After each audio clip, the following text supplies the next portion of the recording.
Τα ονόματα σε λίγο, ήταν για το διαγωνισμό της μαγειρικής. Λοιπόν, πάμε να δούμε κάτι το οποίο πραγματοποιήθηκε την περασμένη εβδομάδα. Η ταινία Έξοδος, στη δεύτερη κινηματογραφική του ταινία, έκανε πραγματικότητα ο σκηνοθέτης και σεναριογράφος Γιώργος Βούλγαρης. Η ταινία που αναμένεται να δούμε στον κινηματογράφο λέγεται Έξοδος. Πάμε να δούμε.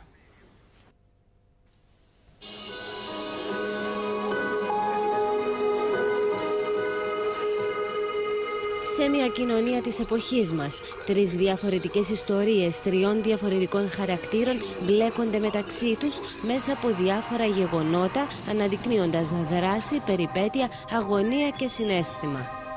Ξέρεις τι σημαίνει το απόλυμα. Του τα ούτε τα πρεζόνια που θέλουν το πράγμα για να μας το.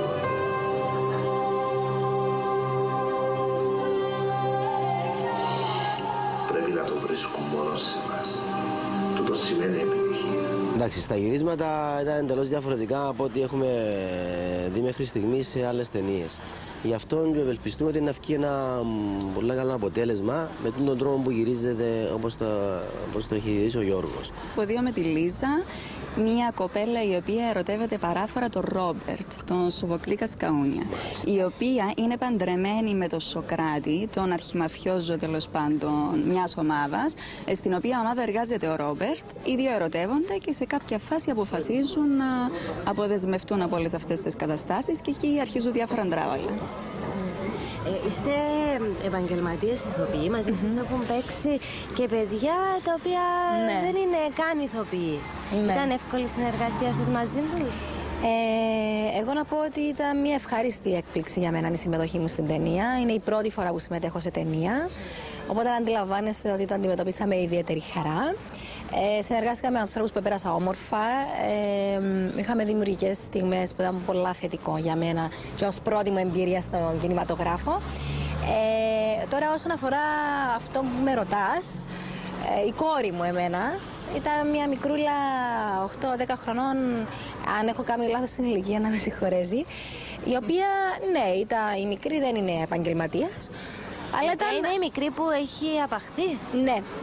Ήταν, μπορώ να πω, ενδιαφέρουσα εμπειρία. Που ποια έννοια? Από την έννοια ότι έπρεπε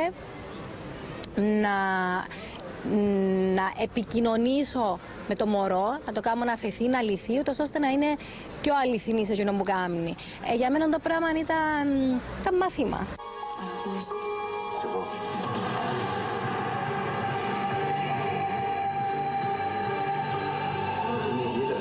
Πιστεύω ότι η κόρη σου είναι πιο σημαντική. Θέλω να καταλάβει τι σημαίνει η λέξη πόνος.